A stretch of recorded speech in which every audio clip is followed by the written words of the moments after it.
আসসালামু আলাইকুম আরহামতুল্লাহি ওবরাকাতু। আশা করি সবাই ভালো আছেন। আল্লাহর অশেষ রহমতে আমি ভালো আছি। আজকে আমাদের এলাকার মধ্যে সবচেয়ে ঐতিহাসিক বাজার বাগবের বাজারে চলে আসলাম গরু কেনার জন্য। আপনারা জানেন গরু কেনার জন্য সচরাচর প্রত্যেকদিন বাজার হয় না, আমাদের এলাকায় সপ্তাহে 2টা বাজার হয়। তাই আজকে চলে আসলাম বাগবের বাজারে। আলহামদুলিল্লাহ ইতিমধ্যে গরু কিনে ফেললাম। অনেক খোঁজাখুঁজির পর আমার মনের মতো 2টা গরু পেয়ে নিলাম, তাই দেরি না করে কিনে ফেললাম। আলহামদুলিল্লাহ ইতিমধ্যে আমার 5টা ষাঁড় গরু হয়ে গেছে। অবশ্যই আমার খামারের জন্য দোয়া করবেন। আপনারা জানেন সচরাচর বাজারের মধ্যে ভালো মাপের গরু কিনতে হলে প্রত্যেকটা বাজার ঘুরতে হয়। তাই আর দেরি না করে আমি চলে গেলাম বাগবের বাজারে। আজকে বৃহস্পতিবার, ইতিমধ্যে 2টা গরু কিনে ফেললাম। অবশ্যই আমার খামারের জন্য আপনারা দোয়া করবেন। ইতিমধ্যে বাড়িতে চলে আসলাম। এখনে আল্লাহর নাম নিয়ে বিসমিল্লাহ করে গরু ঢুকিয়ে নেব আমাদের খামার সেটে।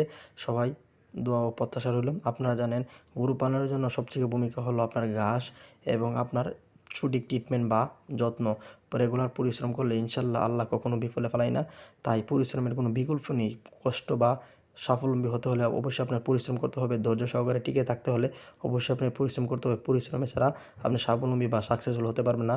তাই ইতিমধ্যে আমাদের গরু আনা শেষ পর্যায়ে। এখন আমাদের যেহেতু বিকাল সময়, ফিশারিতে চলে আসলাম মাছকে খাদ্য খাওয়ানোর জন্য। আপনারা জানেন প্রত্যেকদিন রেগুলার আমাদের খাদ্য খাওয়া নিতে হয়। প্রত্যেকটা সেম সময় আসর নামাজের পরে আমরা খাদ্য খাই। সবাইকে অসংখ্য ধন্যবাদ।